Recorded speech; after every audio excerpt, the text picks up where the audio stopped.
morning! Bradley McAllister, founder of Spiracraft here. It's Monday Methods, December 6th.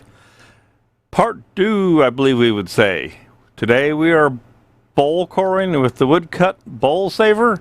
Now, if you remember, I tried to come out here last week and had a major meltdown in the electronics world, and we got that fixed. It's all good. Hey, good morning, Don. I do see one thing. I need to change my Facebook, make my own Facebook feed live so I can see what's shaking there, just to be sure. That's how I not transfer. That's how I take keep an eye on everything, make sure it's working. There we go. So I think I'm ready, set to go. Let me know if everything looks right, sounds right, is all good. It's a great day here. Gosh, it's in the 70s. It's December and in the 70s. Life is good. Oh, I got to take off my watch. See, I found a fresh band on here to remind me that I shouldn't wear my watch. It's bright and turquoise, which is my favorite color. I'm going to set that over there. But yeah, today we'll be working again. We've done this once before, but not with such a big piece of wood. With the Woodcut Tools Bowlsaver. And today we've got this big blank, as you can see, and I'll punch you over here. This thing should be about 17.5 right now. Thank you, Don, for letting me know everything looks good. So number 3 should be the end camera. And I've got it zoomed in pretty tight. This is that big piece of poplar that we were turning. So actually she's down to about 16.25. This is a great size blank. We will be able to get the main. Hey, Mark Thompson, good to see you. Thank you for popping in. Hey, good morning, Frank. This being 16, our biggest bowl today is going to be this 16-inch outer piece. And then with the woodcut, we should be able to get a 12 out of that. Now that will leave us about a 2-inch wall thickness here on our biggest bowl, which is fine. This thing is soaking wet. I was slinging water out of it this morning because it's still out of balance, which is going to be a little bit of a challenge. So our first bowl will be about 2 inches thick or so.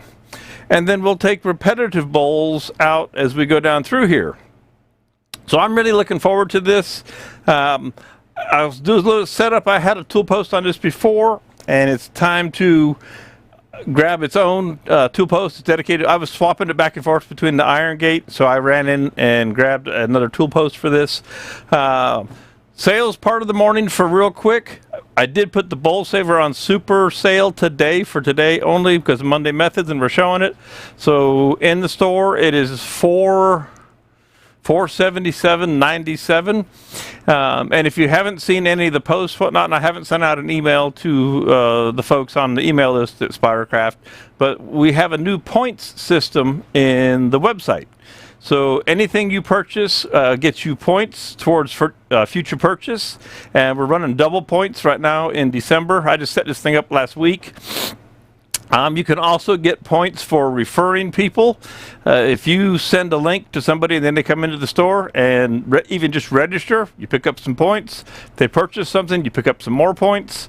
It's one of our ways of giving back, especially in the holiday season. Now, we're going to keep this all the time, but like I said, we've got it doubled up. If you do a review on a product, hey, Joe, happy Monday, Joe. If you do a review on a product that you've purchased, you get points.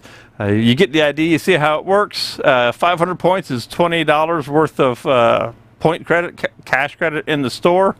Some of you, and I'm seeing some names here, who should have, when I set this up last week, should have gotten an email telling you how many points you had. What I did is I made retroactive everybody who had been registered in the store, who had made a purchase as a registered logged in buyer, if you will, not a guest, got retroactive points. And there's somebody who, and I won't say names just because there's somebody that's around here on the screen already that has like 3,000 points. And so that's really cool. That's a great savings. So today you get extra points on this. So the points on this piece alone today, if you get one, at 477, I think, is like 900 and something points. It's about $30 worth of point cash moving forward. So that's the sales pitch. If you have any questions, you guys know how to get a hold of me. Email, message, carrier pigeon, all that good stuff. But looking forward to working with this today. So first things first, this bowl blank, if you remember from turning the large bowl blanks, is the same one with the big old knot in it right here. You can just barely see it. It is poplar, it is super green. And that knot, you know, I didn't know it was there. It's just going to be what it is. It should, hopefully it won't be too much of an issue. In our end view, we have a little bit of a knot right here as well. That will be in the wall of the second bowl, so to speak. Okay, so the first thing I need to do a little more cleanup on this. And like I said, this outer bigger bowl is going to be it's going to stay pretty much the same. And I hope, because this thing's out of balance, I hope that once we take it, make the first core here and have our middle, we'll get a little bit more balance where we won't have so much vibration going on. And it looks like that end camera is not on auto or on manual focus. So I'm going to put you in the overhead for a second, and I'm going to run over here and check this, because I saw it change focus, it looked like. Yeah, it's on auto, so let's put that on manual so that won't change. Okay. I hate to be distracted like that. I don't know where I was now. I lost my track. Ooh. Anyway, the first bowl will stay, and what we're going to do is we're going to clean up the face. We're going to put a tenon. I'm going to put a tenon here on the end, so that when we want to, after we core out the first piece, we want to turn this around.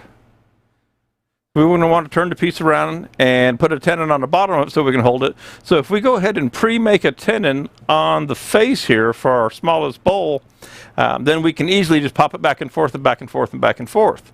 So that'll be the first thing we'll do. We'll clean this face up here. I made it round again. It's still got a bunch of vibration to it. So let's do that work, and then we'll set the Bowlsaver up itself. I've got a brand new tool post here to put on. So we have to install that and set the center height. So we'll take care of that here in a little bit. Also, I've been using this one for a while, so I will show you how to quickly, using diamond card, give just a little freshen up to the cutting edge to make sure it's nice and fresh. Okay. So I'm going to set this down on the floor, and let's come around here. And I've got my tall banjo in here today to hold the tool rest with the Bowlsaver. So let's just kind of clean this mess up a little bit. Like I said, this guy is still shaking. It's kind of crazy.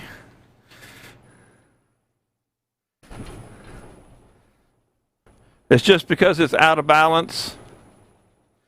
It's kind of a pain in the neck, because it's perfectly round. It's got more moisture on one side than the other. It's been sitting outside in the weather. Even though it was in the cellophane, the moisture has moved to one side. So it seems to be happiest around 500 or so. Even though we still have some vibration, hopefully it's not coming through the cameras.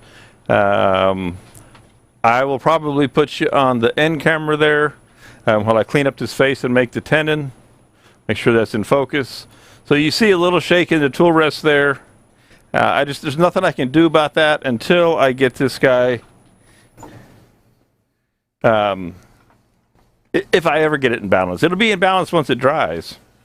But we'll clean that up. Gonna make a tenon for Supernova, and I think I've got the 3-inch jaws on it. Got it set at 3.5. Okay, I finally got myself fresh calipers. You'd think I would have had calipers a long time ago. I got a big set and I got a small set. I really like small sets. I can't get anything from Sorby right now, 7 months out. So here's a little teeny caliper. I lost my favorite orange ones. So I've got this little teeny caliper. I like these because they fit in my hand. They're easy to keep around. You can keep them in, you can keep it in the pocket of your jacket, whatever. Once Sorby gets up and delivering again. Well, we'll put these in back in the store. Don says you've pointed to the end view but showed the overhead. Well, that's because I don't know what I'm doing. There's the smaller new calipers, and that's what I'll be using to set the tenon. Now that's, oh, I see what's going on. I got my wires switched. 2 is 3 and 3 is 2. That's because I had to take all this thing apart. I'm watching Facebook there, the feed. Okay, so I've got my wires switched. So I'll probably do that a bunch today, unfortunately, or I could go over and switch the wires, but I don't dare unplug wires right now. Because I had the whole system completely apart as far as the switcher and the wires, finding that gremlin.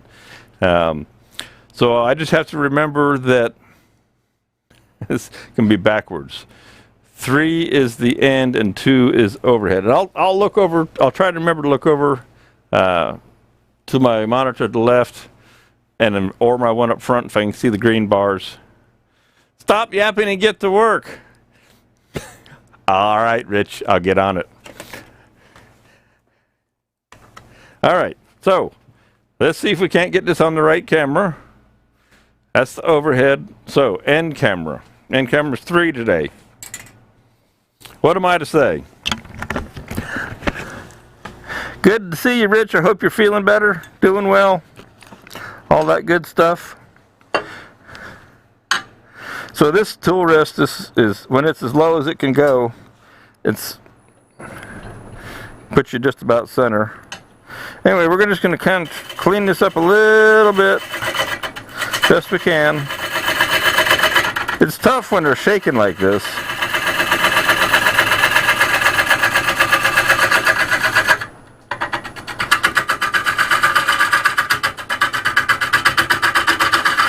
And turn this so slow.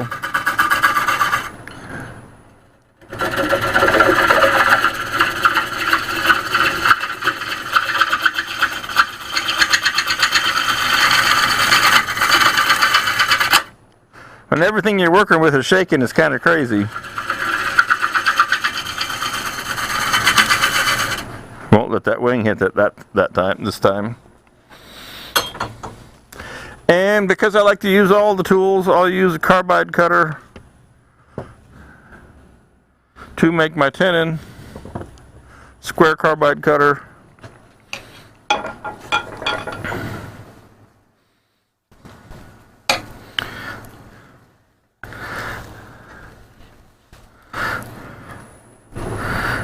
Back to my usual method.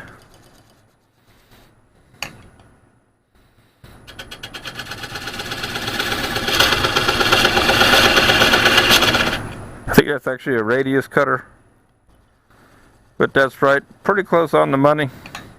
You can see how things are bouncing a lot. Up to about 4 hours of standing, Rich, that's great.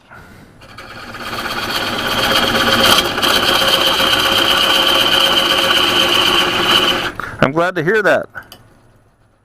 Yeah, that looks like it should do the trick. Again, with everything bouncing because it's so out of balance, kind of stinks.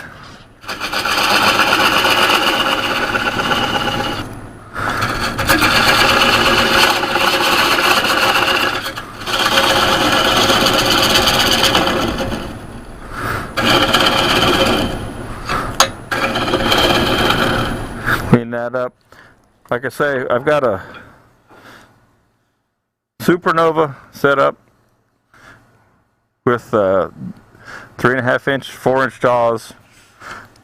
I don't do millimeters in my head. So that knot is going to be part of an issue. All right, but that's what's going to grab. We're going to make that a little bit deeper.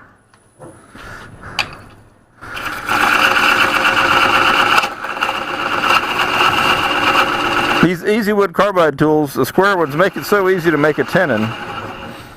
And then when you lean on the red button, everything stops.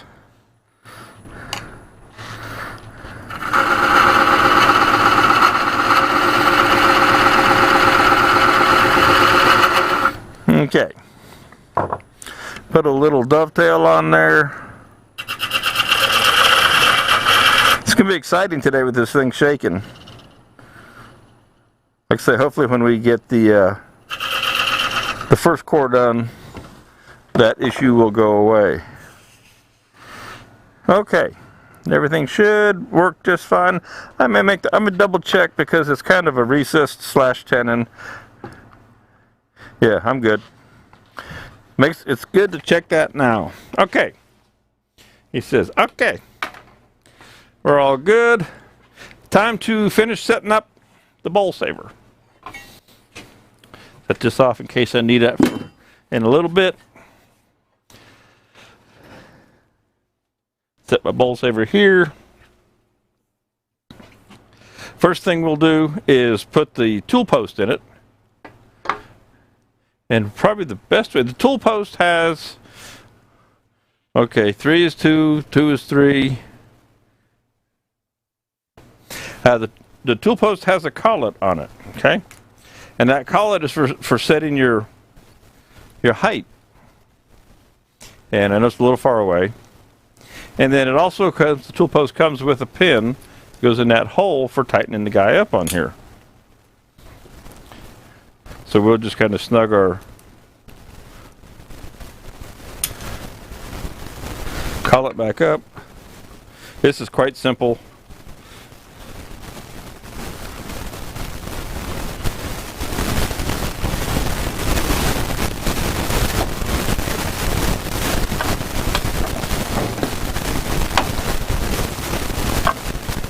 Find someplace nice. I don't have a big work table in front of me. It's over there. I mean, I do have one, sort of. But not perfect. Put my pin in.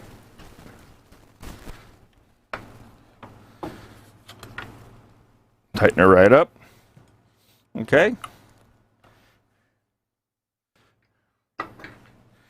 And then that drops right in to our tool rest. Or our tool rest, excuse me, our banjo. Now the best way, you won't be able to see that in the end camera, but you get the idea. You will be able to see me adjust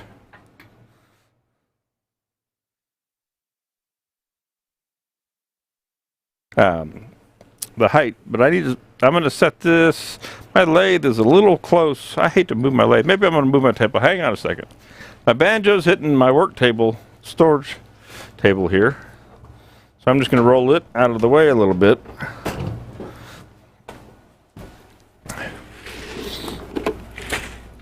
So that I can slide this over a little bit further. That gets it back in the middle more. All right.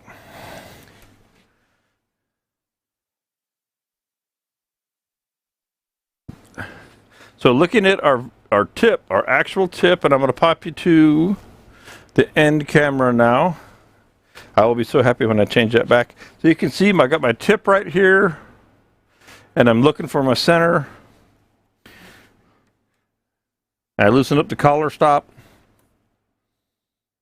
Okay. Slide my tip right in there. This wood's a little fuzzy. We want it cutting right at center.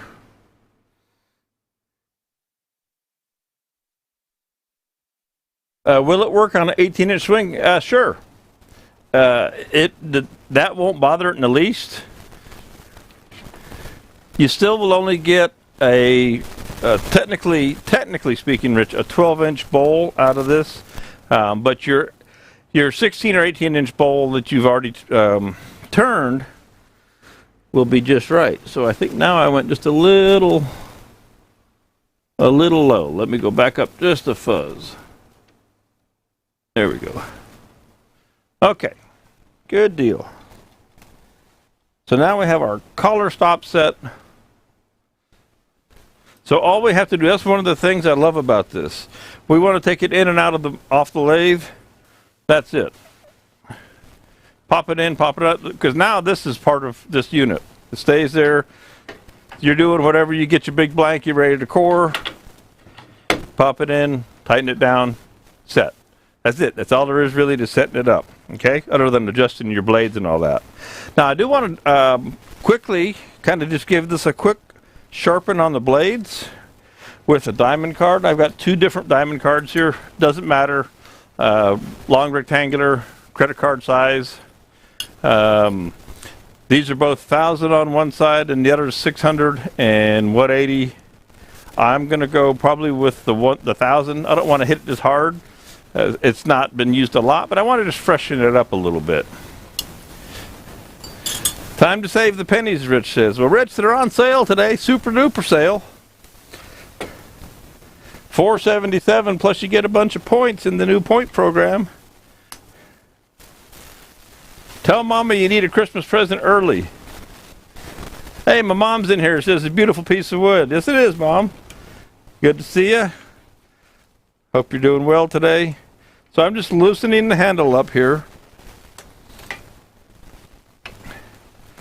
And I'm sliding out the big blade. Now, the best way that I can show you this is going to be on the end camera, which today is number 3. And I'm going to take, I'll take the long rectangular diamond card. Okay. And let me figure out the best way to show you this. So here's our tip, our very tip, and then we have a little base here.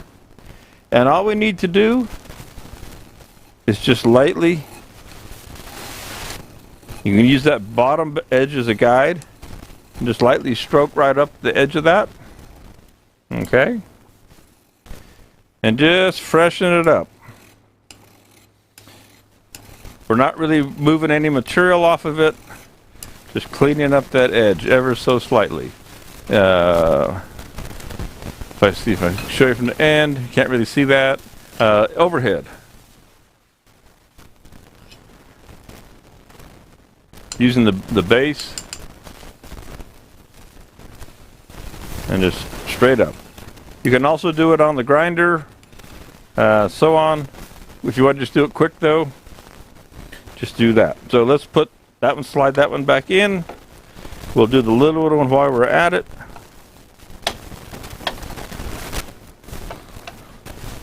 We don't want to show prejudice.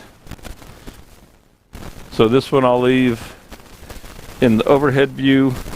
I'll hold it right up there. Not a good background for you, but again, just using the base. A couple quick strokes right up. And that's a Sterilite cutter. So it's not carbide, it's another type of metallurgy, Sterilite. It's the new one to me. It's used in the timber industry. So the big saw blades, bandsaw blades, when they're running sawmills, etc. At least this is the type of material that they're using apparently in an industrial resaw applications. Rich says, Bradley's mom, I need a Christmas present early. He said to ask you. Good luck, Rich. Art, you're hearing background static noise. Anybody else hearing background static noise, or is it in Art's world today? It might be my microphone rattling in my pocket. Let me know. Anybody else hearing that kind of thing? And if so, I will go back there and wiggle that wire.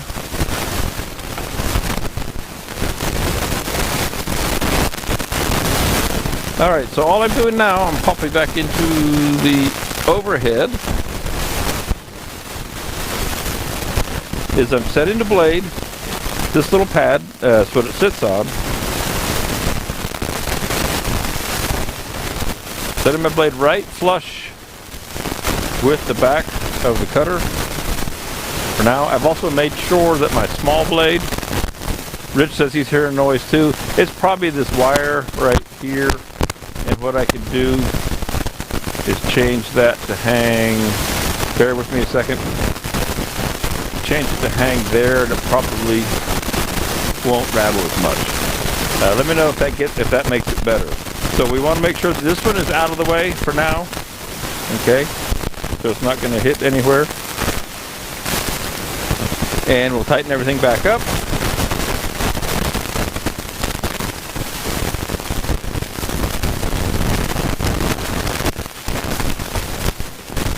Now we'll be bringing the tool rest, or not, excuse me, the tool rest. We'll be bringing the tailstock up.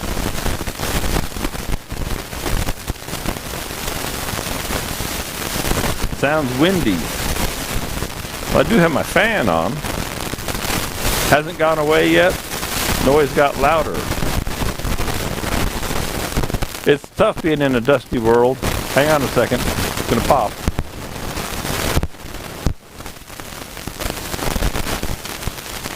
I know it's not the garbage truck out there.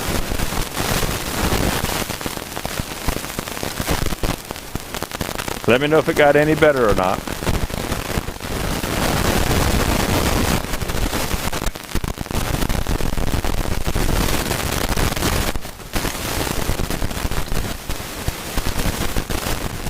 Okay, so we can still noisy. Yeah. Sometimes I just can't win.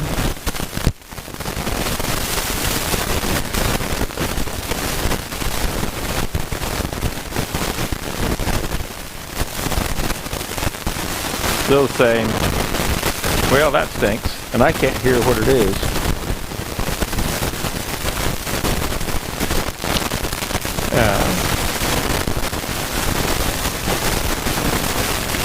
Hang on a second.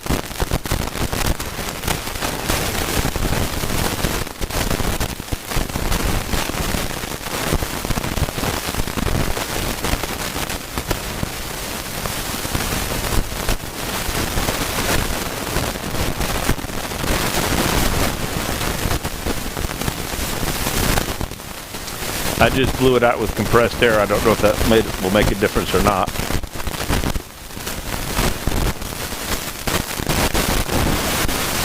It's just probably need a new headphone wire. Yeah, it's as tight as it's gonna get. It just kind of.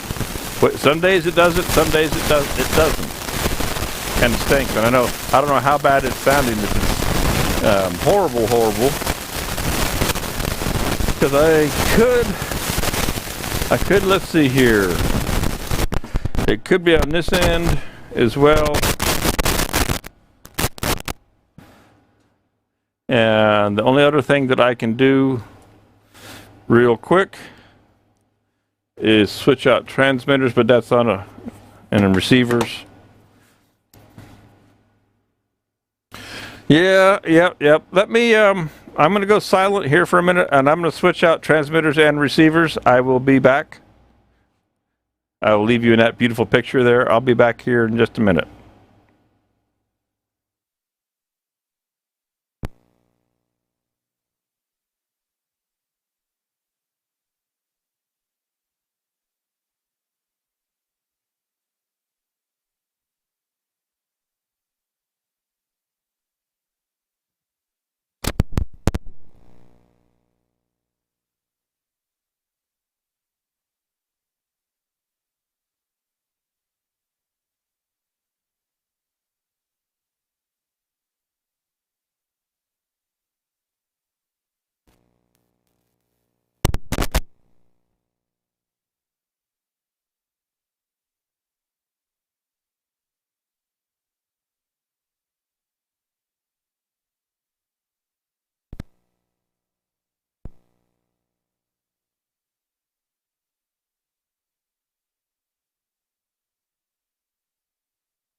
Okay, is that any better? Let me know. Yeah, it stopped because I completely unplugged everything there. Let me know. I just switched transmitter and receiver now. I also have another couple of wires. Remember, I had everything apart. So let me know if it's still scratchy. And there's one more thing that I can change. So that seemed to make the difference for the moment. All good. If I wiggle this wire right here, it's not bad. Okay, good deal. I love electronics. Not. I do actually love electronics. Stopped before changing anything. Maybe it was the garbage truck. Maybe there's some signal coming off of the garbage truck. Who knows? You never know, you know. Gremlins in here. But as long as it stays good, let me know if it goes wonky again, and I'll try and see what I can do. Okay. So, next thing's next. We can cut approximately a 12-inch bowl out of this setup. And so what I'm going to do is bring up my tailstock, because that's what holds the system in place.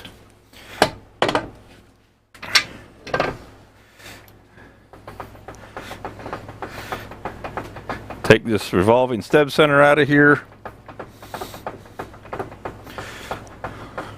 I had it wound all the way out, I guess. And what we do, and you'll be able to see this. I'm going to cover the mic for a second.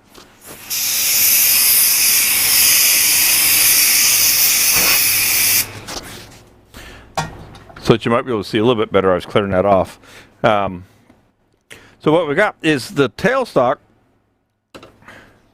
This little Morse taper goes right into our tailstock, and that's what holds the end. And I'll go to 2 is overhead. So you can see here, I just slid that into the tailstock. Handle's in the way. That just slides right into the tailstock. And then this is completely adjustable as we move the plate around. Okay, so that's what steadies up the end. Now I'm going to go to number 3, which today is end camera. Good morning, Jeff Peters. And so here's our cutter. Here's, like I said, approximately 2 inches on this outer band that I have. I'm going to start on the outer edge of this, okay? Because I've actually if you can see that or not, it's about 2 3/8.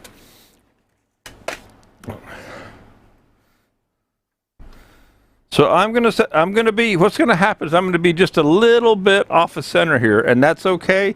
It doesn't have to be exactly on center. Oh, Jeff, we just fixed the sound. It was really bad before, apparently.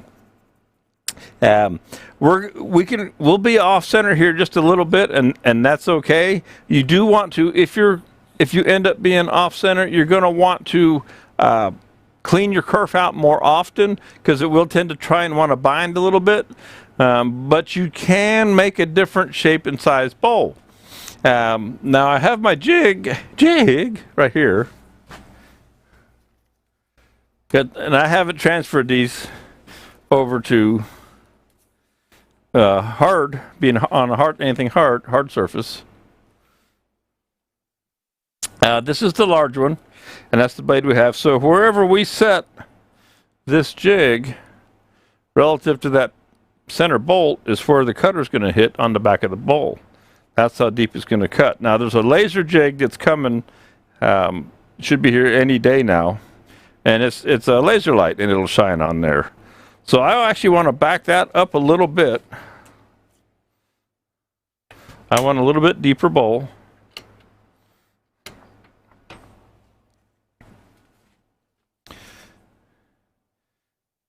The laser beam goes right in the bolt.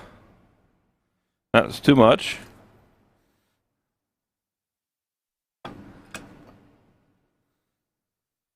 And I said I was going to come over here.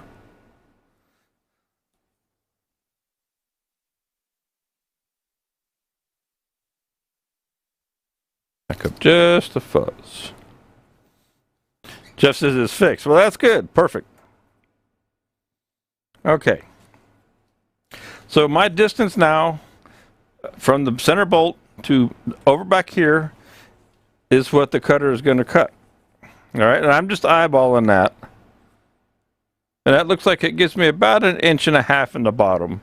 And then if I go in here and return the inside of this after we cut it, then we should be nice and uniform. I'm going to lock down my banjo. Lock down this nut right here that locks me into the tailstock. All right, now everything is fixed with the exception of the pivot of the cutter head. Okay? And if I want to be sure and I'm nice and snug, I can take my mallet, tap that in there. Okay. And I'm going to move you over to, hey, JP. So I'll probably show you most of this here in the end camera. Now there is a shadow I see there. And I can also just work from up here because I want you to see it's quite simple to operate. It's just the handle right here.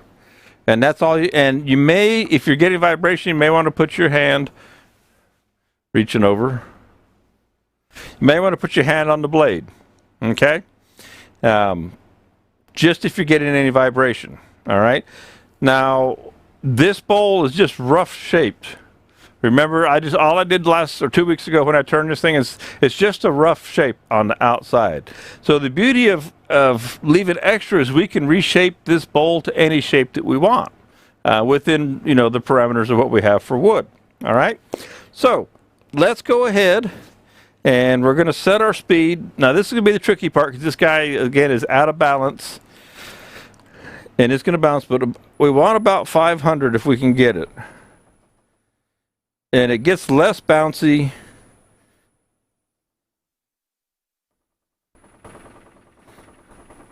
before it did.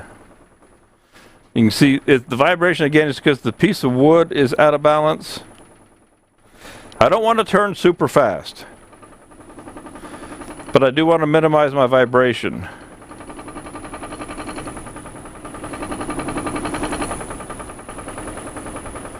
So we're up around 600. That's a little more than I really want. I'd prefer about 500.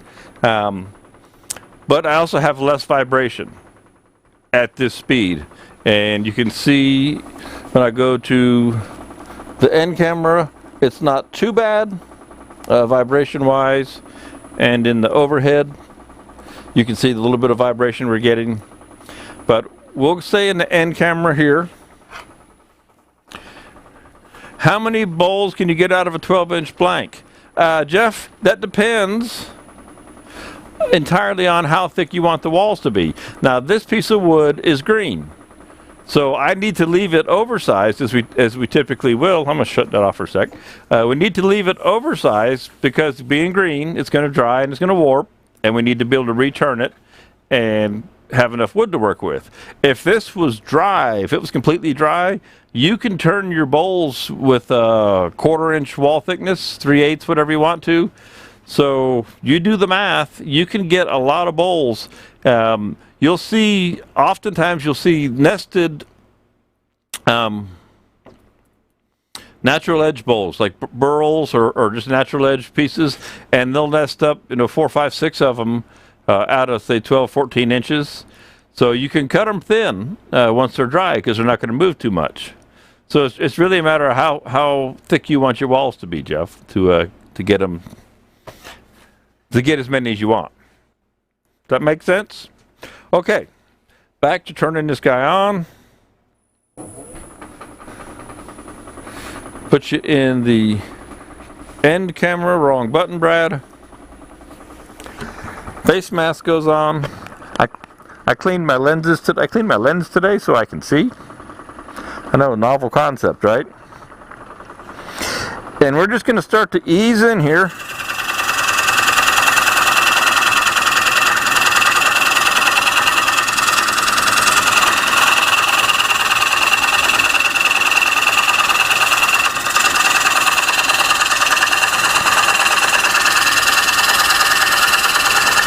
And you can see, I'll put you in the overhead, you can see that we're getting nice big ribbons coming off of here in the cut.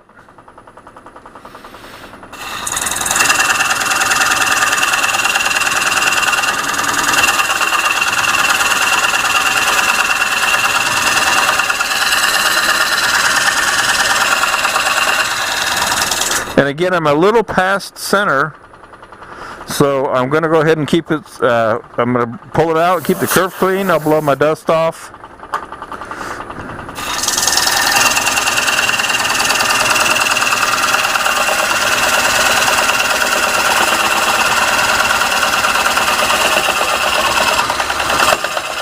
There's that knot.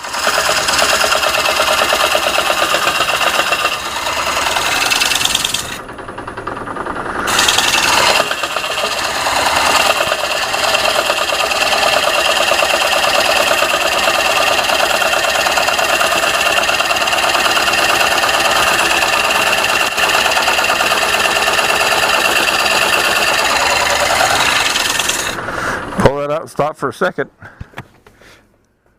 One question I've been getting since we put this in the store is, can you use it on a mini lathe? And yeah, preferably you want, say, 1 horsepower or more patience, because there is a fair bit of force going on when you're in here cutting in the kerf, the resistance, etc., especially when the wood is green. It swells and moves. But yes, you can use this on a midi lathe. A lot of the midi lathes now are 12.5 to 14 inches anyway, and that's kind of changed. So without a doubt, again, a horsepower, 1 horse. This is actually a 2 horse, but it's running on a transformer. It's a 220, but it's running on a transformer at 110. It doesn't really quite get its horsepower that it should, even though theoretically it's getting this 220 voltage. It doesn't quite have the power that it does if I have it straight wired. But certainly, yes, midi lathe with a horse, you can do it, or especially in the smaller blade, and if you're doing smaller cores, even with a 3/4 horse, you'll be able to work with it, no problem. Okay, all right, back to, this is so hard for me to keep because it's backwards from what I'm used to. Back to the end camera.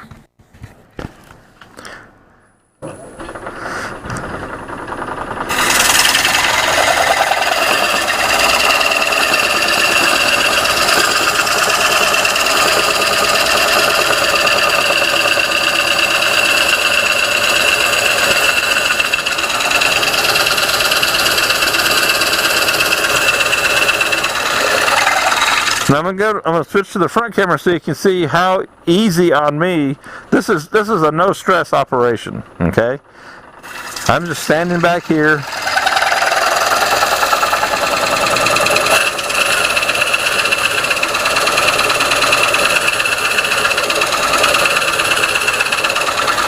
Now as you get further and further into the piece, you get more and more resistance surface area on the blade.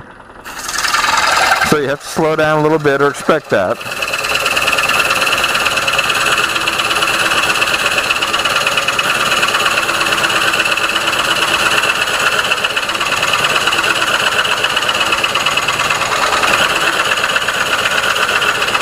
Okay, so no fuss on me. Quite relaxing, actually. I mean, easy to do. That's the overhead. I'll take you back to the end.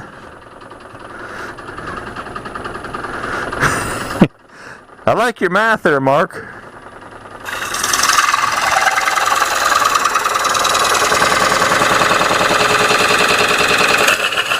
And right down in here is where that knot is, I know that. That's probably going to give me a little trouble.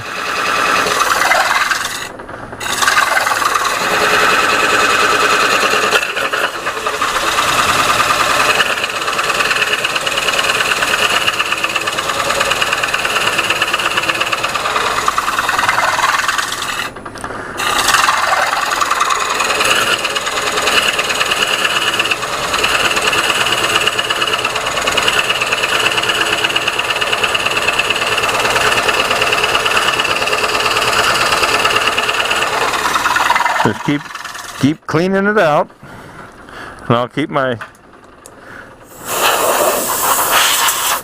area clean there. And now I'm taking my time, as you should, but you could go faster if you wanted to.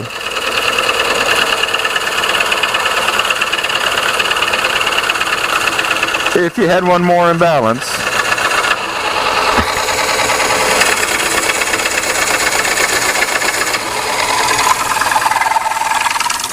It's never an easy, comforting feeling when you've got a bowl shaking the lathe because it's out of balance, even though it's round.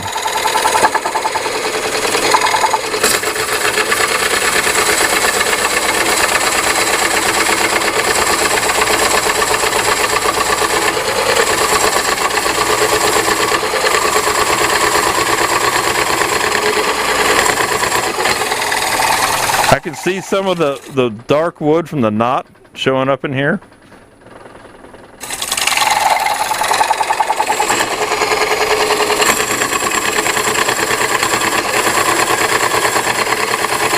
Now, one thing I want to show you, I want to go to the overhead here. You can see, I'm going to leave that running. We're starting to get, here's our stop, and here's our bumper. That's where we're going to stop at. So we've only got about an inch to go. So theoretically, we might want to see if we can go ahead and pop this loose and have it make its own tenon, so we don't have to keep cutting. Depending on the wood, I'm sorry I'm reaching over. No, I'm in the overhead, so I wasn't reaching over.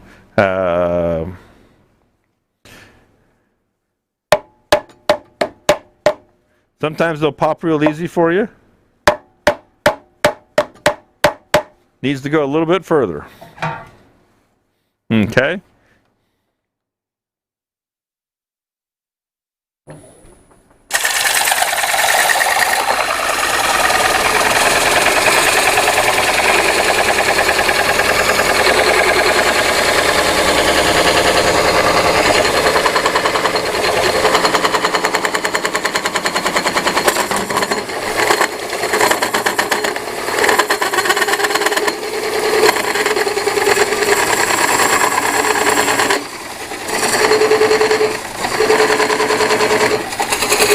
Clean it back out. This being green and wet, it's actually moving. The outer bowl is starting to warp a little bit, just from releasing the tension in it.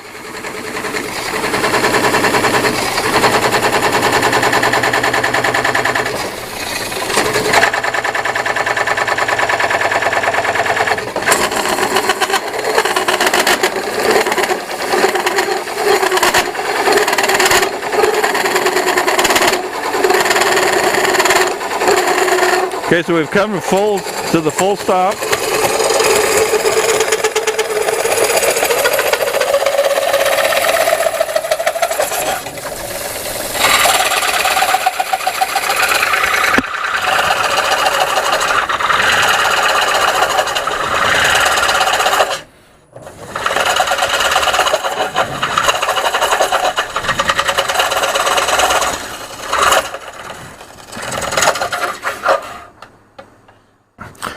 Alright, so that outer bowl definitely started to warp. Let's get everything out of the way. We'll pop this guy clear.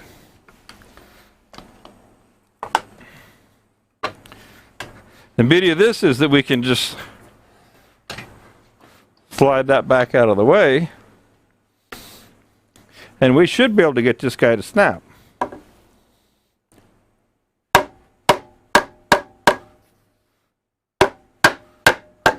Famous last words.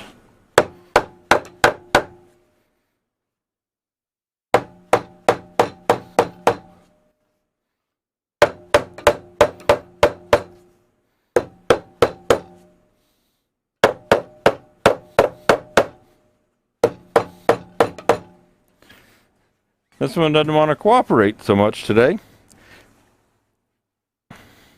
Don't know what its deal is. Let's see what was going on in here. And I'm going to leave you in that end camera. Yeah, you can see how much when I release the tension in this guy. I'll put you in the overhead.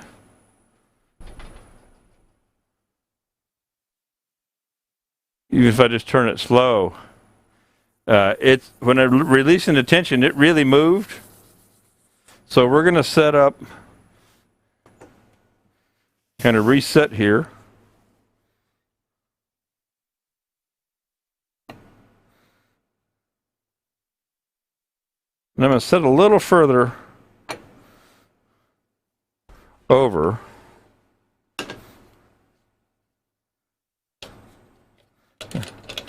It's as far over as I can.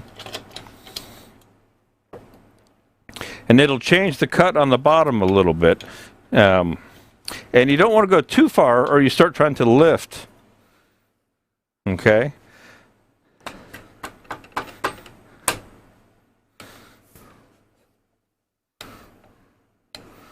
So what it's going to do is it's going to shallow up the cut on the inside of the big bowl.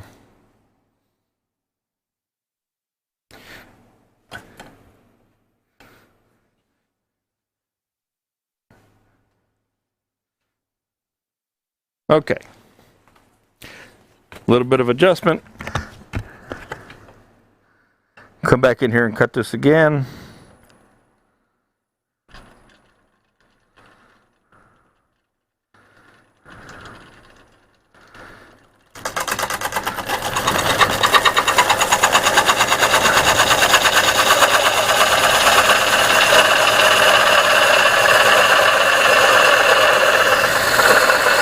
Get you to the end camera.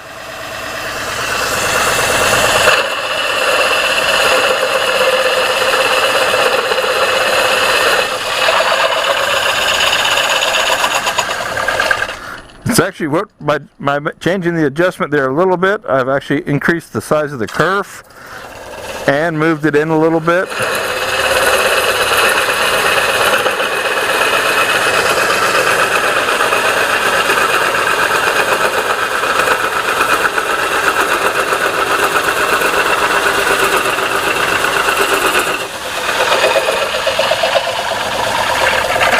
Clean her out.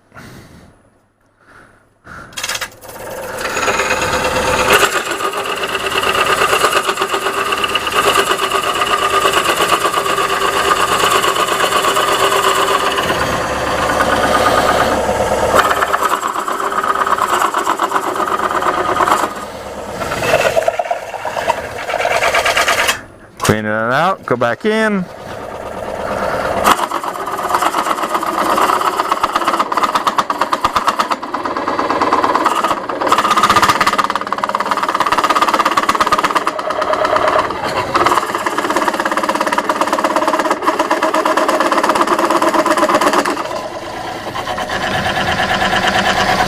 A little bit further. Okay. And I'm pretty sure our inside bowl is now loose. Yep. What it is it's so stringy, if you will. We'll just move everything back.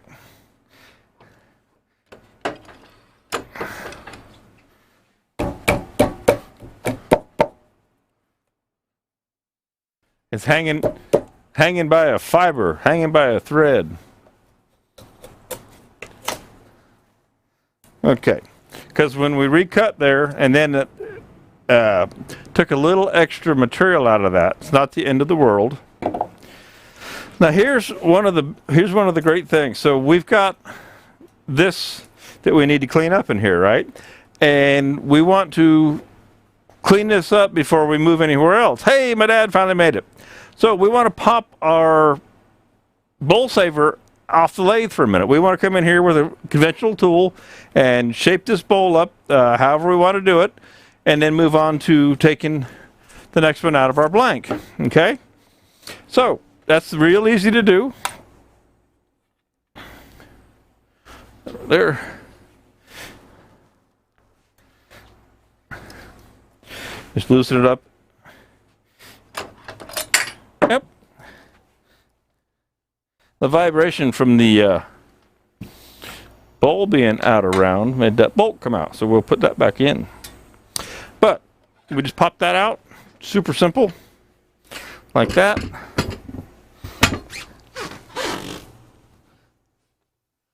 Looking for something down here real quick before I get too much further along.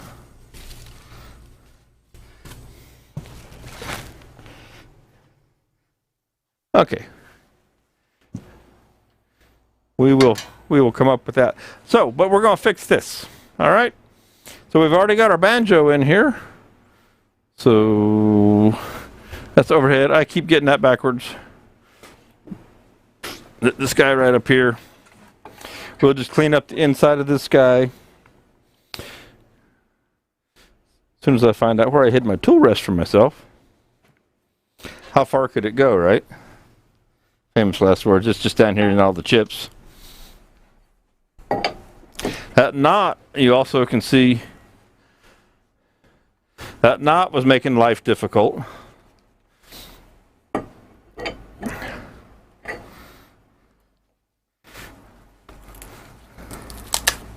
There we go.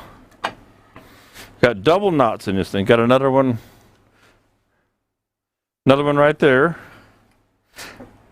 I guess that's what I get for enjoying. Try and get the right word here. Enjoying using wood that has extra features in it. You know how I like to use wood. It's got knots and holes and one thing and another. So that's what I get for doing that. All right, back into the end there. And we'll just clean this up with the bowl gouge.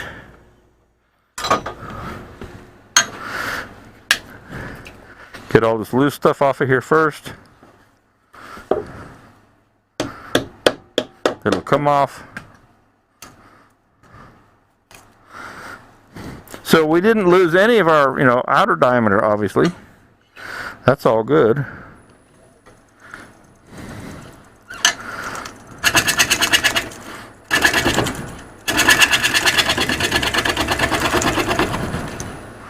It's amazing how much this thing has warped. You can see in the outer, over here with my finger, or look over here. So that was around when we started this morning, and when we took that core out of the center and it released the tension in the wood.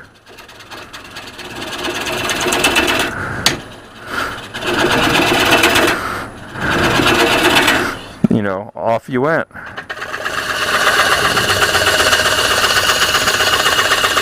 And if we want to trim this down, we do it right now while we're still here.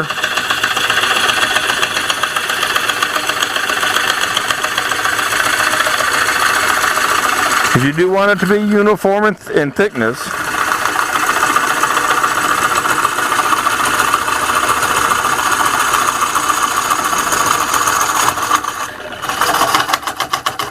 thank you, knots. Knot.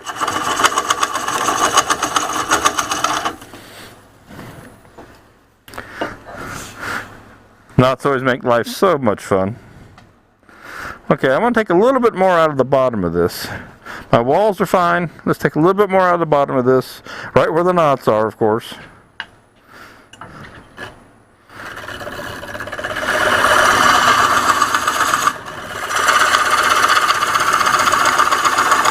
Just to keep it uniform.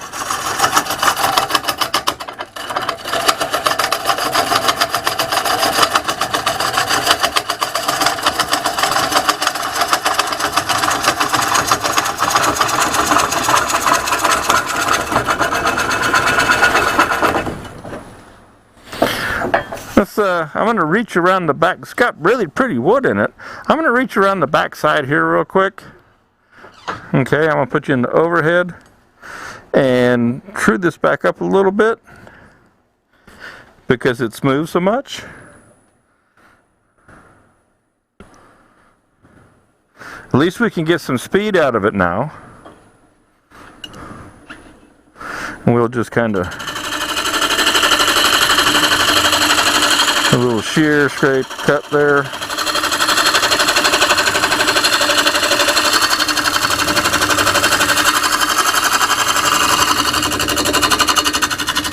Gotta love those knots.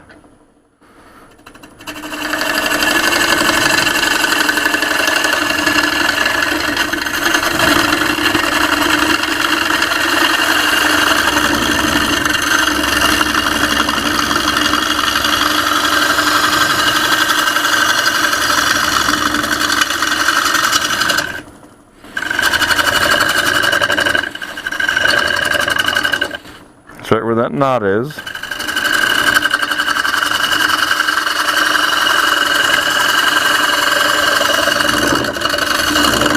I know you can just barely see that.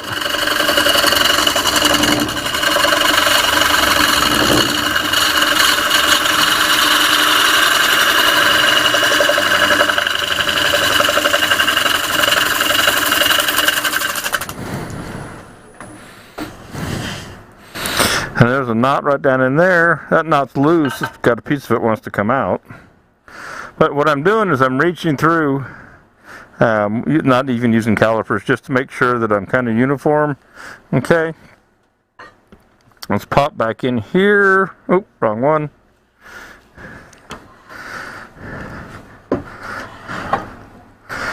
Lovely knots.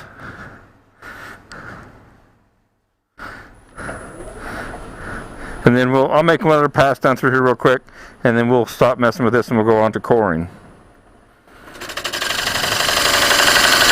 Back to our coring.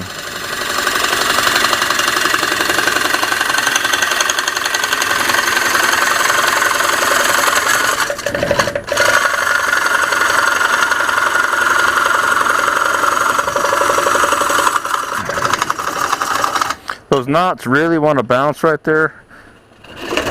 Ooh. Wasn't quite tight enough on the tool rest.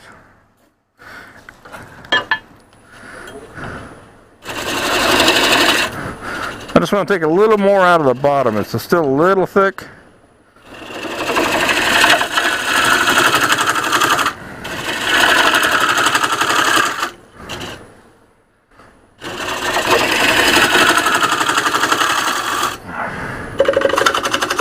Okay, I'm tired of fighting with those knots this morning. Pretty piece of wood. It's going to be a beautiful poplar bowl. That is going to be a beautiful poplar bowl. Knots and all. Okay. Nice chips. Yeah, great chips. And the beauty of using this bowl saver is that we don't have nearly as many chips. As much as we like making really nice chips and all that, what we want is more bowls for our money or our effort. Okay. That's what we really want. Okay.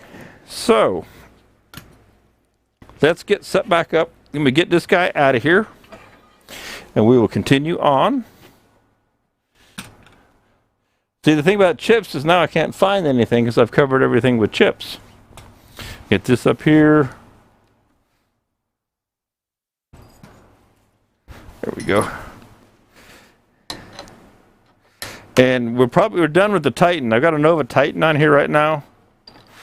So we've got a wonderful green 16-inch bowl, 6 inches deep, right? And, ow, we still have our 12-inch bowl out of the middle with a knot with a hole that I can see through. So this guy will get bagged, put in a paper bag, left to dry, to be returned one day. All right? We'll put it over here in the pile.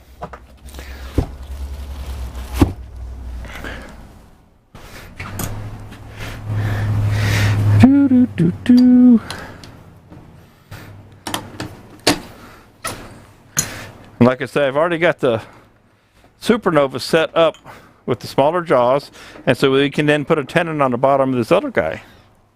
So we'll pop this guy in place, scale things down just a little bit.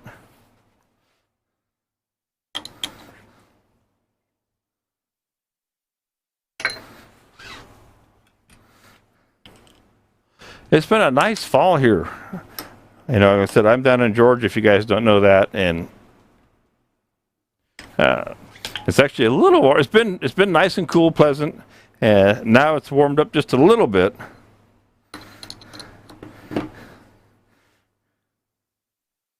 So by having made that tenon already, we can just reverse that guy.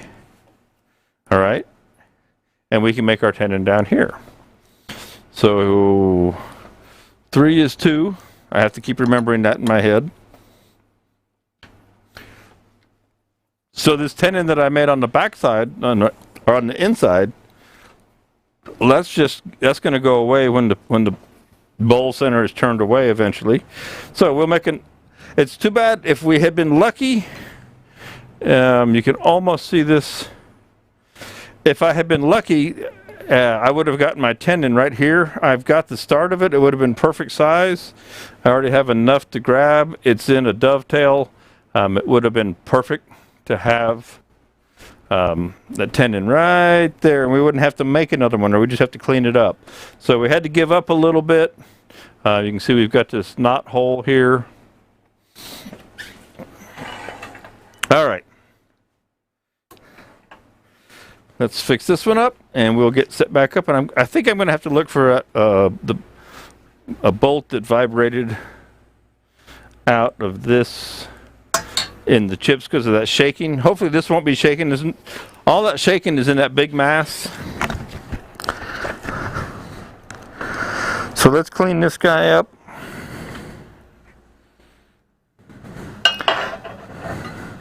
Double check that I'm happy with the tightness of that. There we go.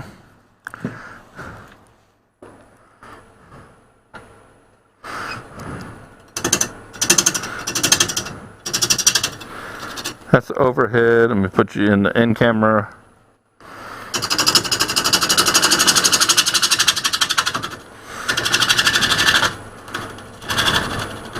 Get things cleaned up here. Now, out of curiosity, that's just about right for our check. So I think, because I made that slightly oversized, I might make it just a little bit bigger. Let's make this one with a 1/4-inch bowl gouge. We did the last one with the carbide tool. Let's do this one with a bowl gouge. Where's the one I want? That's the spindle gouge. There we go.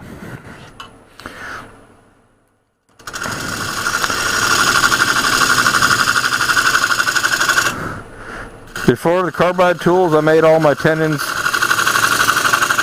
with this little 1/4-inch bowl gouge like this.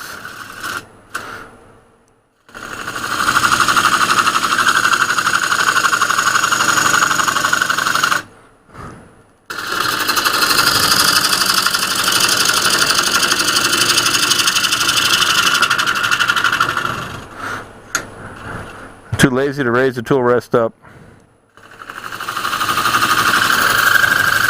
But if you can see, I don't know, it's hard to see because it's so far away. I'm just using the wing, come right down the wall, and I just let the wing go back to the end, shows you better. Make my seat. And I can come in and take, if I want to take excess away.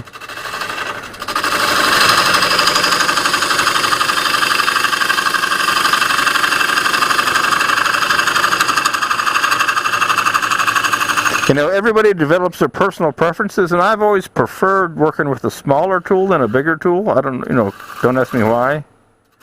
Just have. And I can even put the dovetail in here without changing tools.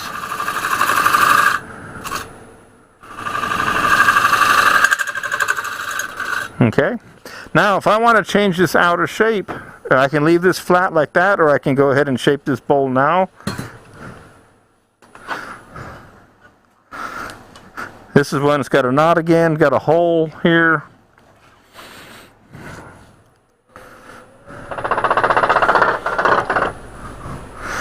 But we can shape this up just however we want.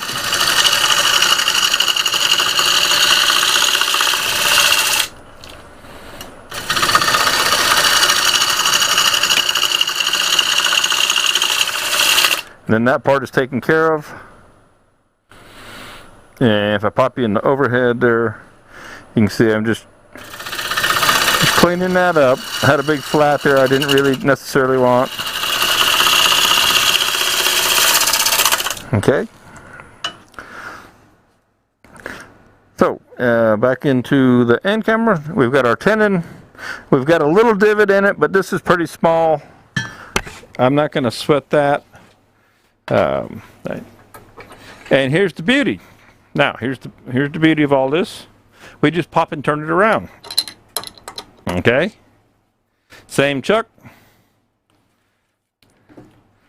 Turn it around. I made it a little bit bigger. Grab hold, and off we go. We're ready to start setting up for the next core. Okay?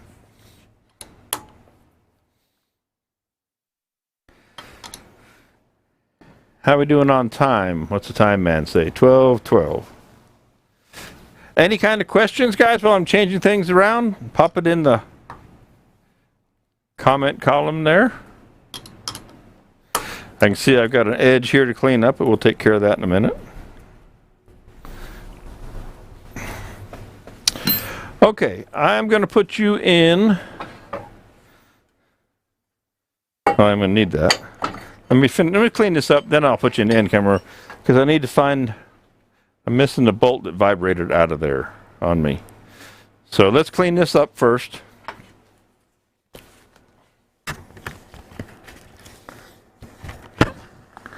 And this is where we want it. Doo-doo-doo-doo. And put you in. Overhead. Nope, I'll be all day with that. There's just a little bit of funky edge here.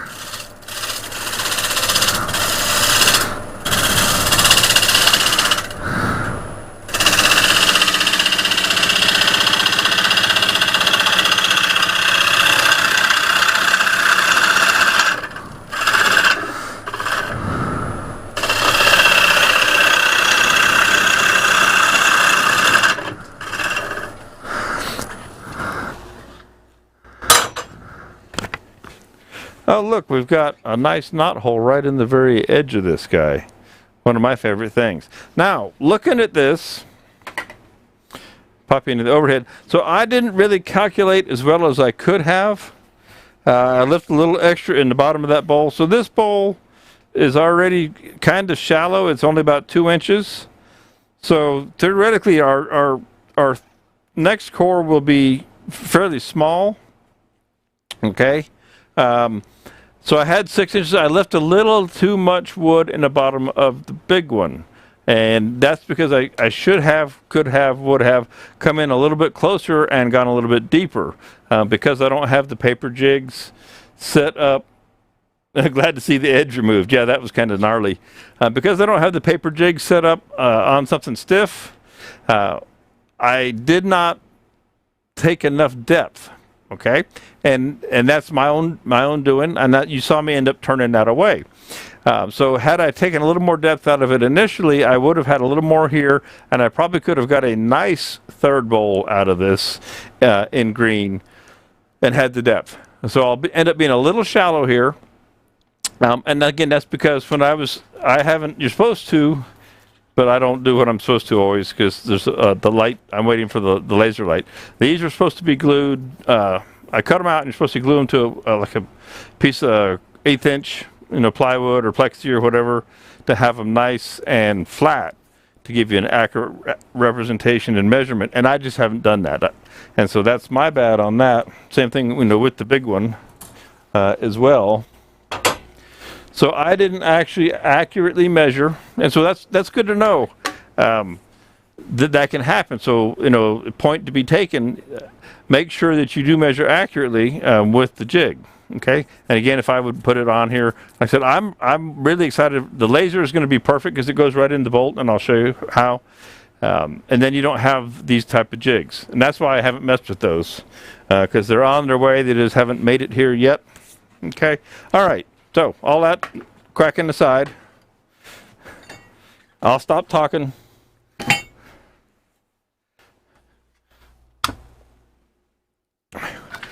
Again, the beauty here, we just pop this right back in our banjo. Our stop is already set. We're right ready for the center.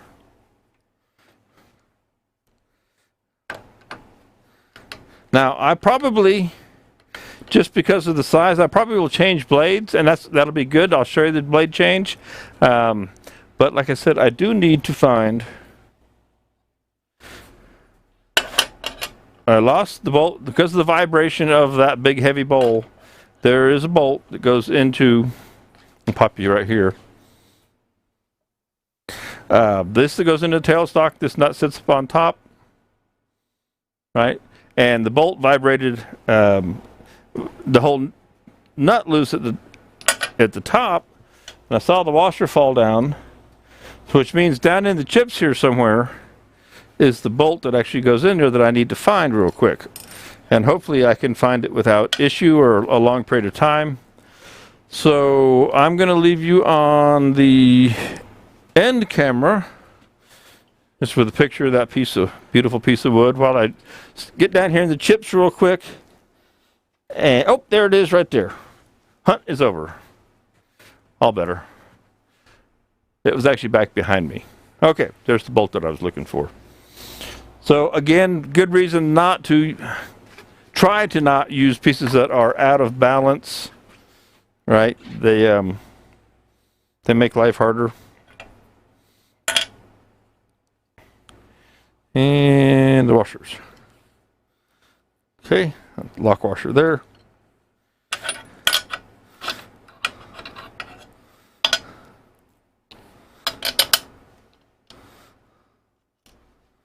Pop this guy back together real quick.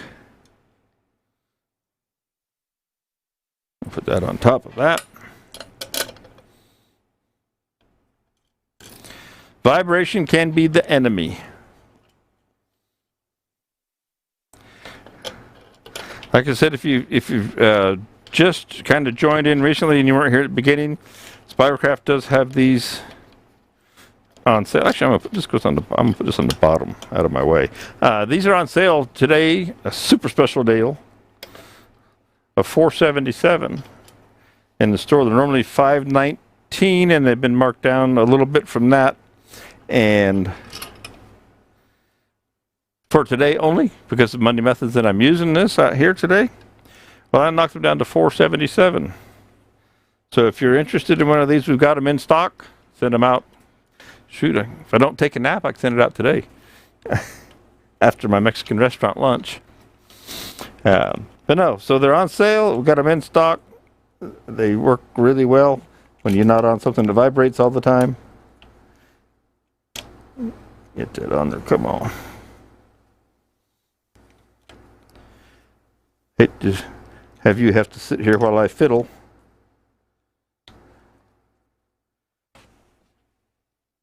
Hands don't work like they used to. There we go. All right. Now we're back in business. And you get points. Spiracraft started, we put it together last week. We have a points program, a points reward loyalty program now. So anything you purchase in the store, as long as you're a registered user, and registered user just means you just got to register so you can log in, because when you log in into your account, then you can see your points. You can get a code to pass along something you see in the site that you think somebody else might like, and to a friend. You send them a link, you get points. Points is money, so that's a good deal. Okay, so this guy has a hole right here. So we're gonna have to work around it, and I'm gonna switch over to the small blade. So I'll pop into the overhead for that. So if you leave a review of a product that you've purchased, you can't review something you haven't bought. Keeps you honest. If you review a product that you've purchased, well, by golly, you get points in the store. And if you, like I say, send somebody to Spiracraft, they make a purchase, you get points, which you get to take off.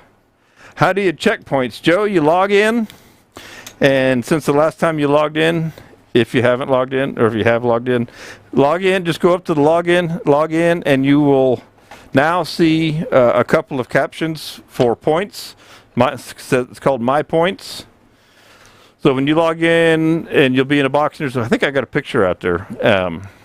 And there'll be an email coming out. It'll probably come out tomorrow to the mailing list. When you log in, you're down about 2/3 of the way down, maybe even the last entry, you'll see My Points. Click on that, and then you'll see 3 tabs across.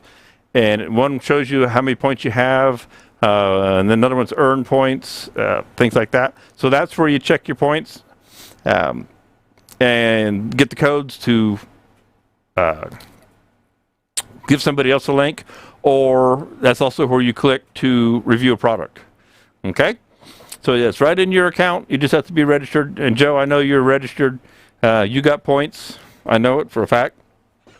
So it's real simple to do. If you purchase as a guest, you won't get any points. That is the one difference that I've seen some where you don't have to register, but trust me. And we're not going to send you emails other than, for being registered, other than the ones that are relevant to something that you've purchased in the site or your points, just by being registered. So we're going to shallow this guy up. So we're going to back it up a good bit. Let me go to what is the overhead in number 2.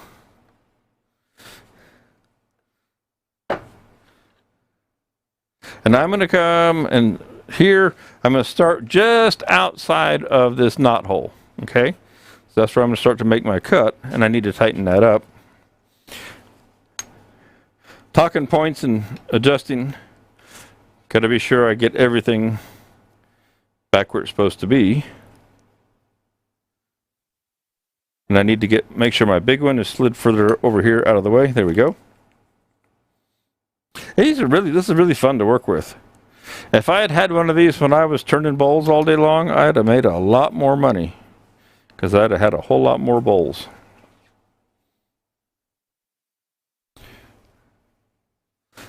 A little bit more out of this. And what you can do, I'm in the end camera now. If you adjust this off center and back further, you can control the angle that it attacks at, and you can make a shallower bowl, which is what we're going to be doing here. Okay.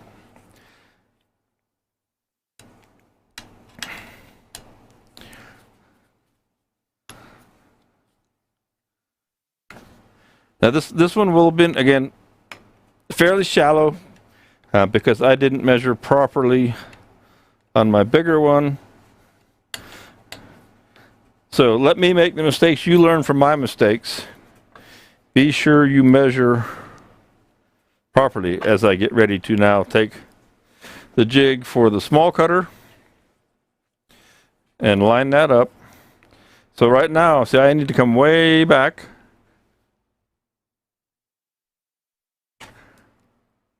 Okay. To have that not go through the bottom of that bowl. And you can see why this should be rigid. And again, the laser goes right in here, right in this bolt. Take that bolt out and replace it with the joint or the union that holds the laser beam, and it's a bar. It comes straight up and goes over.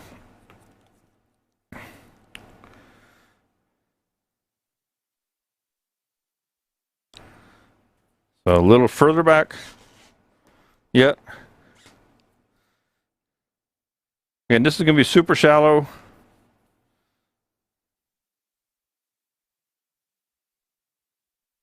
Okay, that should do the trick.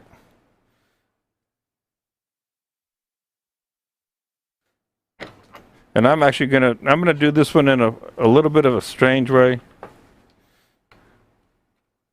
I'm gonna move it a little bit forward. I'm gonna do this in 2 passes. Okay.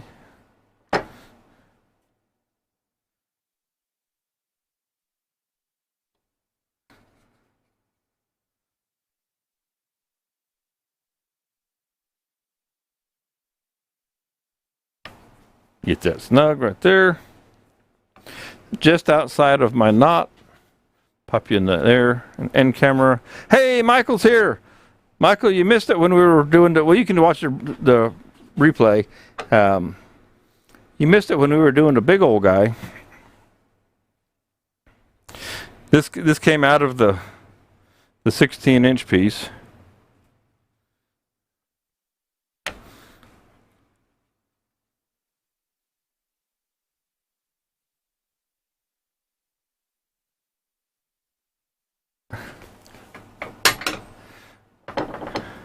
You can see why the laser setup, I mean, then it would be shining, the laser would be shining, that's the beauty, the laser would be shining all the time right on the piece of wood, so that you can see exactly, as I move this piece around, the laser would move up and down the depth of the bowl.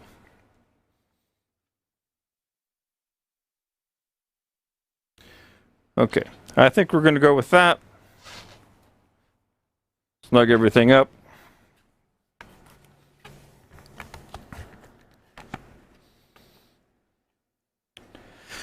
Yeah, internet issues. Yeah, tell me about them. Gremlins in the house. I'm going to make sure that everything's tight over here. Things all snugged up nicely. And back to the end camera for you.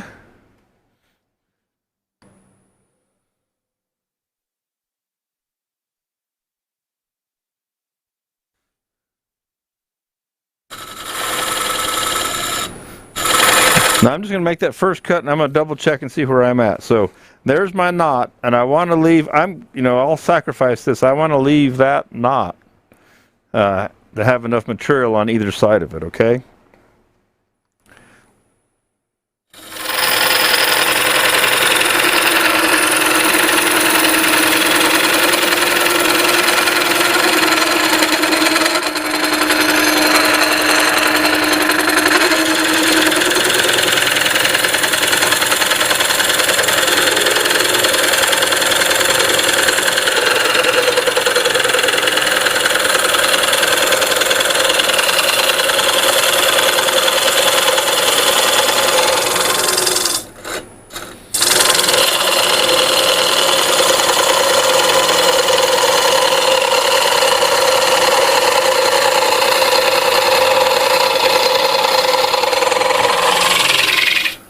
Pop you into the overhead so you can see it working from the overhead point of view. Again, I'll take a little compressed air and just kind of clean that off.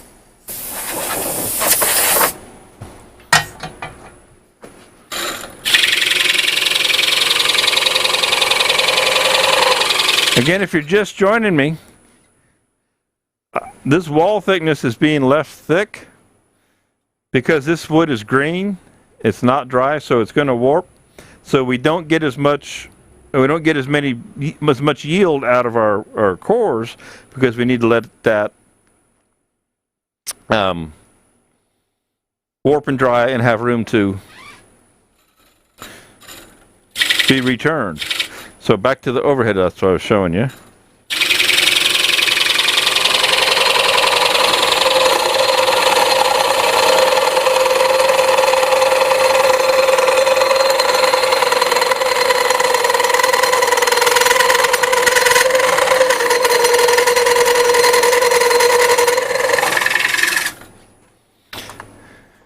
And I see that is loose. I'm having a terrible time with things being tight today. It must be Monday. Maybe I shouldn't do Monday methods on Monday. Maybe I should have Tuesday methods.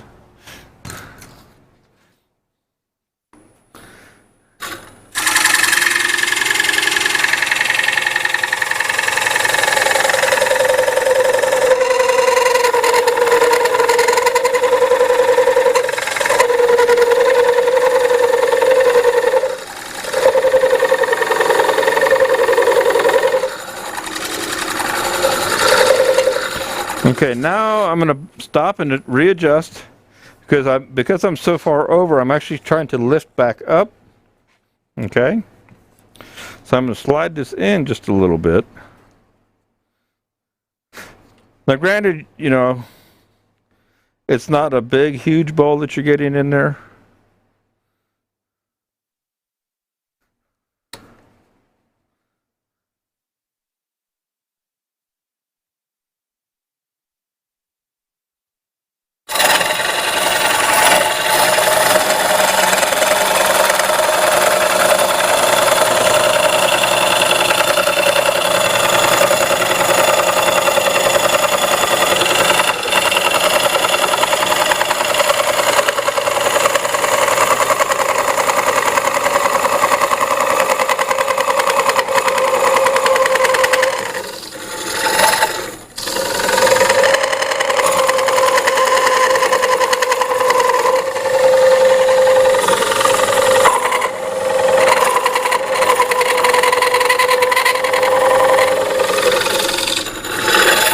Let's see if that one will pop for us today easily or not, small as it is.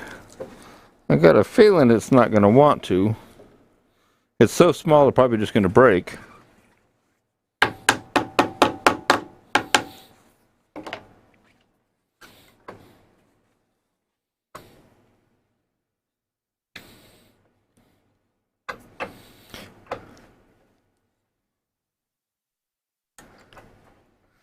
So I'm going to change this angle around again a little bit.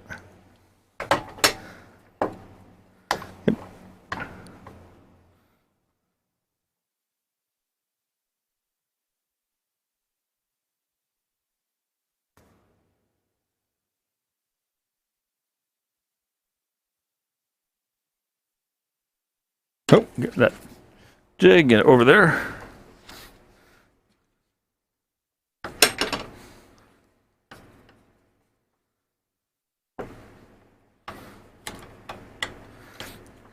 That in place.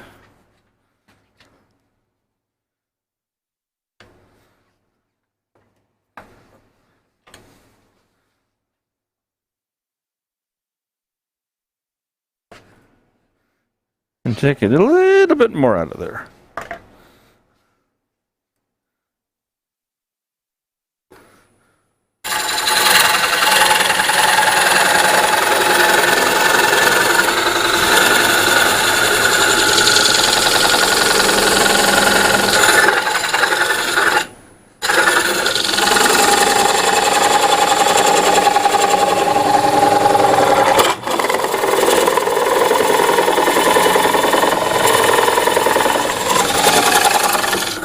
See, I kind of messed up on my own, like I said, when I made this too shallow to start with, by not taking it deep enough out of the 6-inch deep bowl. So I've kind of caused myself my own little problems here. Because my rim on my middle bowl is so thin, it doesn't have any mass for me to tap on to break it loose, to pop it loose. And it's weaker than the stem I have in the center. I'm pretty far down in there, but this rim, you look right here. See, I'm too thin, especially in this softwood. Okay, and I'm going to just break that rim. Okay, so this one we're not going to really get our third core out of here. Unfortunately, we're going to end up turning that out of there. So don't make that mistake that I made and mismeasure when you first set up your first core, because I went too shallow on the first core, and that's my bad. And I pay the price of not getting a third core. I get a great second bowl, but I don't get a third one out of that. And again, I'm leaving them quite thick. This one is still 1.5 inches thick, which it probably doesn't really need to be that thick. Looking for my tool rest that I have hiding here somewhere. Can't be far, he says. Famous last words always. I don't know how it disappears on me down in here, but it does.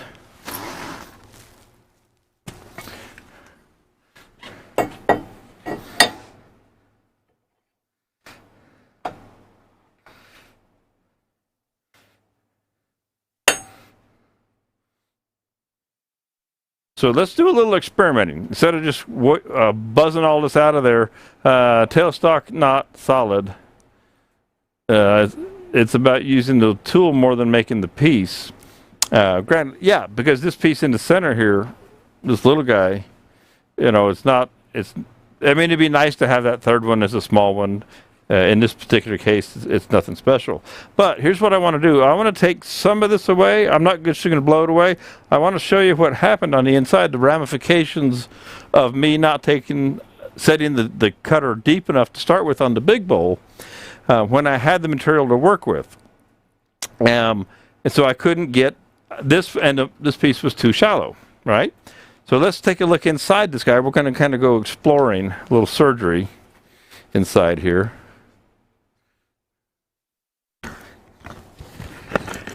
You never know what you're going to get with Bradley on Monday Methods.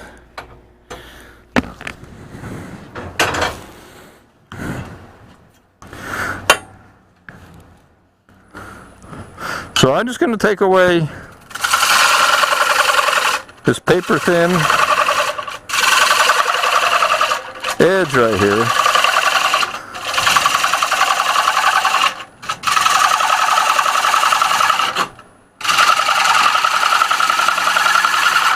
Change tools to a smaller tool.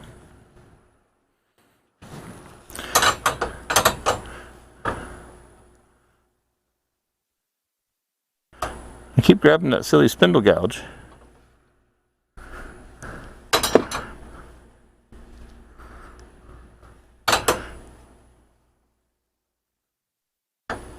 There you are.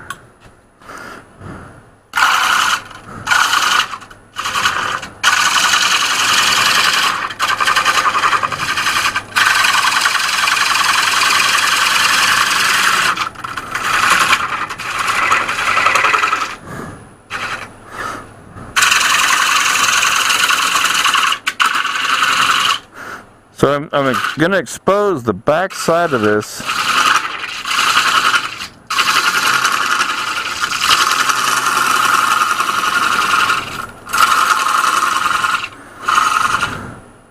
So that is where my cut stopped on the second cut.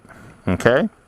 So obviously with that super thin wall that I had, there's no way I was going to snap 2 inches of material. Okay? Now this one here actually goes much further. I'm going to take this away now. Alright, so let's just get rid of that.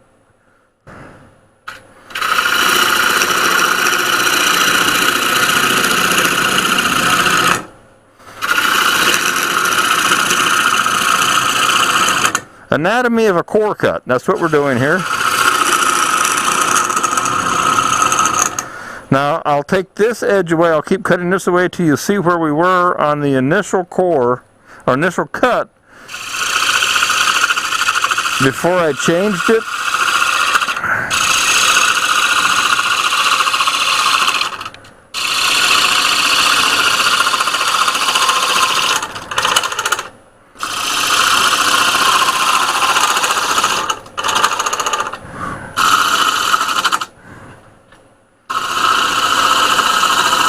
I'm going to do this in such a way that you can see where when it shows up.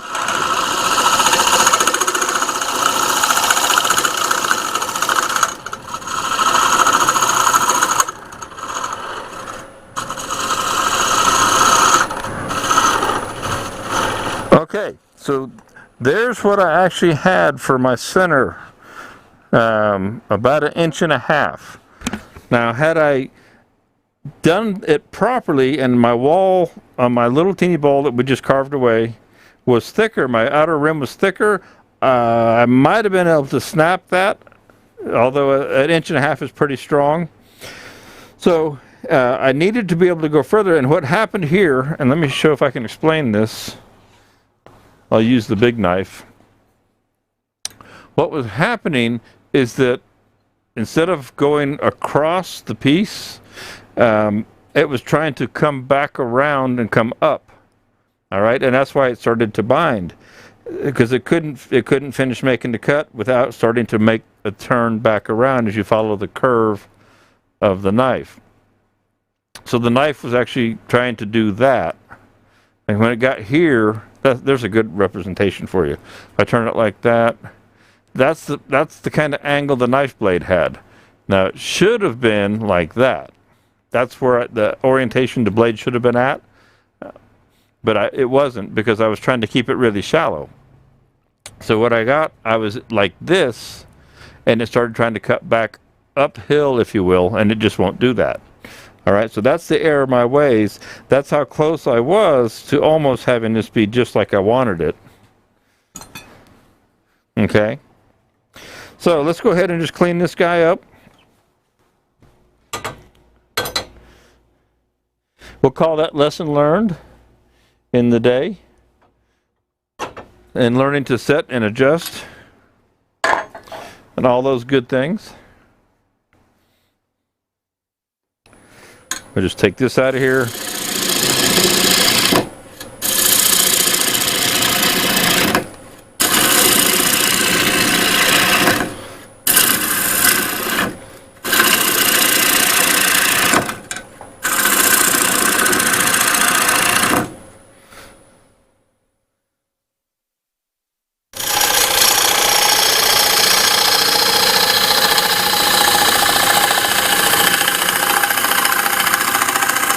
Hear that knot?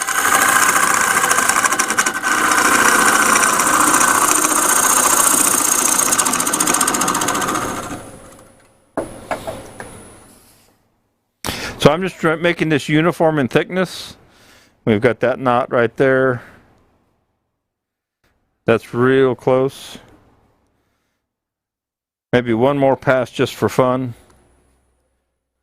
You know, we can clean this up. Again, this is rough. Still a great little bowl.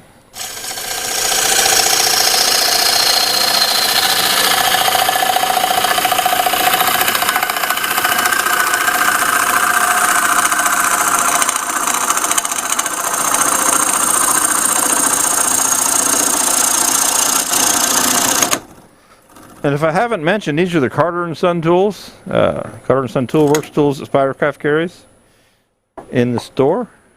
Fantastic tools. Okay. So we recovered our second bowl. We didn't get our third bowl out of our piece, which we wanted to, we were hoping for. And again, that was due to an error on my part of when I set up the jig on the initial bowl. Like I said, I had 6 inches to work with. Okay, approximately. Let me double check that. Well, okay, so I had 4. I had 4 1/4. Realistically, I had 4 1/4 to work with. Okay, so trying to leave a 2-inch wall thickness, I really pretty kind of much ran out of wood. So let's pop this guy off of here, and we'll think about that and take a look.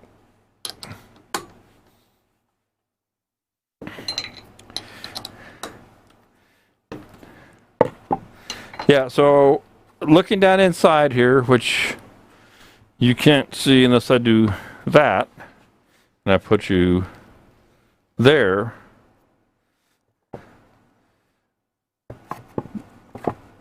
I could have, because I gave up about 1 inch of wood. So had I taken 1 inch more depth in my cut from my initial setting.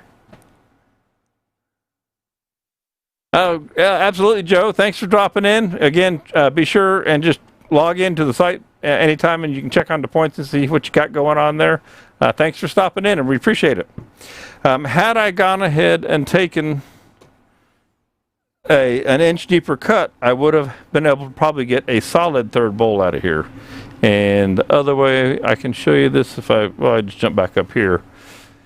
Again, if I had gone 1 inch deeper, because I have basically 1 inch up here, my kerf is about 3/8.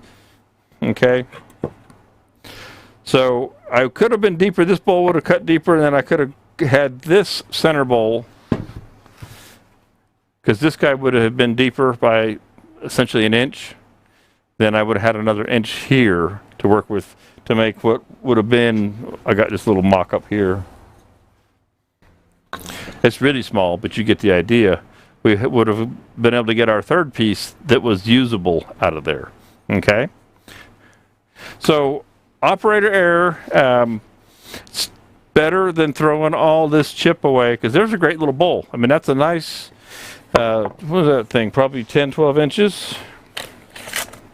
And beautiful bowl, too. It's 11. Okay, so I was close. I was in the middle. I mean, we still get a second bowl, beautiful 11-inch bowl out of there.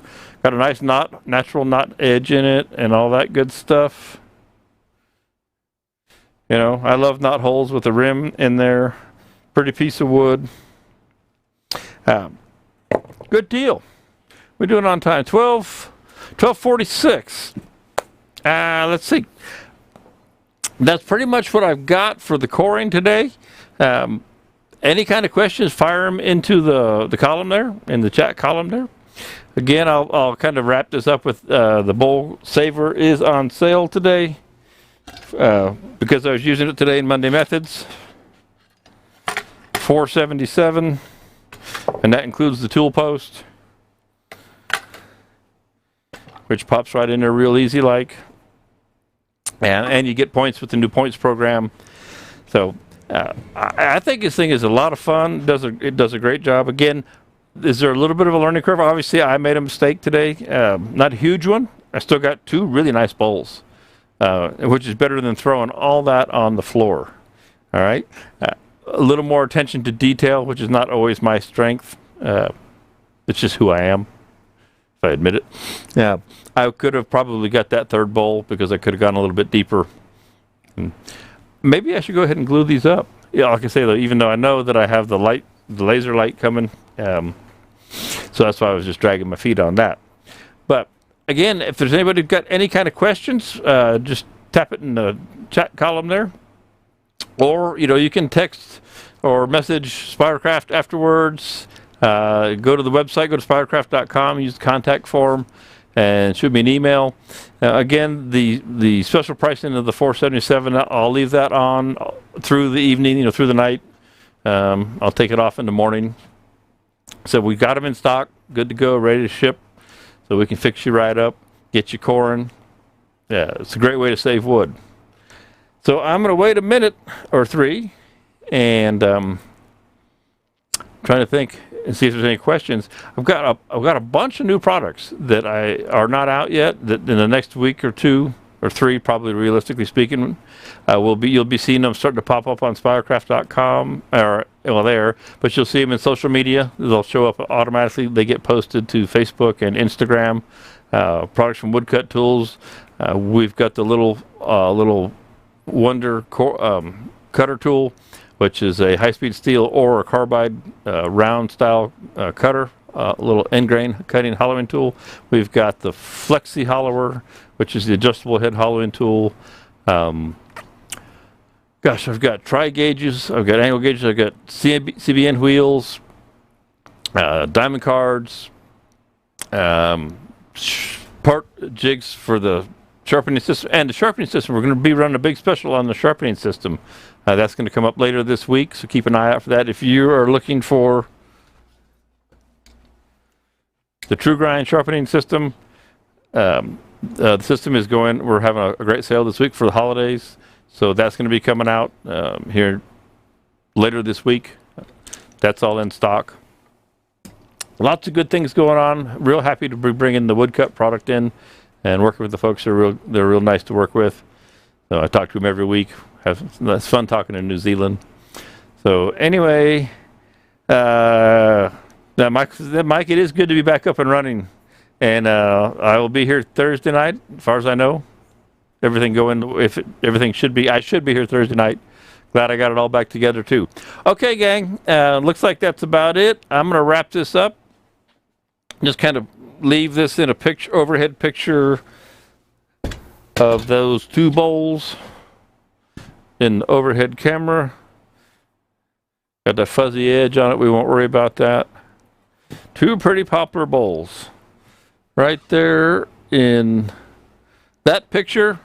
Thank you, everybody. Voice is cracking. Must be time to go get some lunch. I will see you all next Monday, if not Thursday night, in the Wood and Resin Turning Community Thursday night meeting. Thank you, everybody, for coming. And, hey, you know what I'm going to do? I'm going to wind this up with the intro. I'm going to play the intro again and then shut this down, just because I haven't done it before.